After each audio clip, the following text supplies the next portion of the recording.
అందరికీ నమస్కారం. ఈరోజు నెల్లూరు పట్టణంలోని దర్గామిట్ట పోలీస్ స్టేషన్ పరిధిలో అన్నమయ్య సర్కిల్ సమీపంలో ఈరోజు ఉదయం ట్రాఫిక్లో కొంతమంది కుర్రవాళ్ళు ట్రాఫిక్లో బండి తగిలి జరిగిన చిన్న ఘర్షణలో ఇరు వ్యక్తుల మధ్య ఘర్షణ జరిగింది. దీనికి సంబంధించి వాళ్ళకి చేతులతో కొట్టుకున్న దానికి సంబంధించి ఇద్దరికి సింపుల్ ఇంజరీస్ కావడం జరిగింది. దీని మీద ఇరు వర్గాల మీద దగ్గర రిపోర్ట్ తీసుకుని కేసు నమోదు చేసి దర్యాప్తు చేస్తున్నాము. ఇక్కడ వాస్తవం ఈ విధంగా జరిగి ఉంటే కొన్ని ఛానల్స్లో ప్రత్యేకంగా కొన్ని ఛానల్స్లో దీన్ని చాలా హైప్ చేస్తూ నెల్లూరులో పెద్ద రౌడీ మోకల హల్చల్ అన్నట్టుగా దాన్ని హైప్ చేస్తూ ప్రసారాలు చేయటం చూసాము.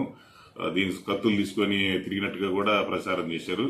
మేము చూసాం వీడియోలు అన్ని దానికి సంబంధించిన వీడియోలు కొన్ని వైరల్ అయినవి చూసాము. ఎక్కడ కూడా ఎవరి దగ్గర కూడా ఎలాంటి కత్తులు కానీ ఏమీ లేవు. అందరూ చూస్తే కూడా పబ్లిక్ చూస్తే కూడా అందరికి ఇట్టే అర్థమైపోతుంది. కానీ బాధ్యతాయుతంగా ఉండాల్సినటువంటి మీడియా ఛానల్స్ కొన్ని దాన్ని చాలా హైప్ చేస్తూ సమాజంలో ఒక భయభ్రాంతులు సృష్టించే విధంగా బాధ్యతారాహిత్యంగా ఆ విధంగా వైరల్ చేయడం అనేది కరెక్ట్ కాదు. ఇందుకు సంబంధించి ఏ ఛానల్స్లో అయితే ఆ విధంగా అవాస్తవాల్ని ప్రసారం చేశారో వాళ్ళకి ఖచ్చితంగా దీని మీద నోటీసులు ఇచ్చి చట్ట ప్రకారంగా చర్యలు తీసుకోవడం జరుగుతుంది. Thank you.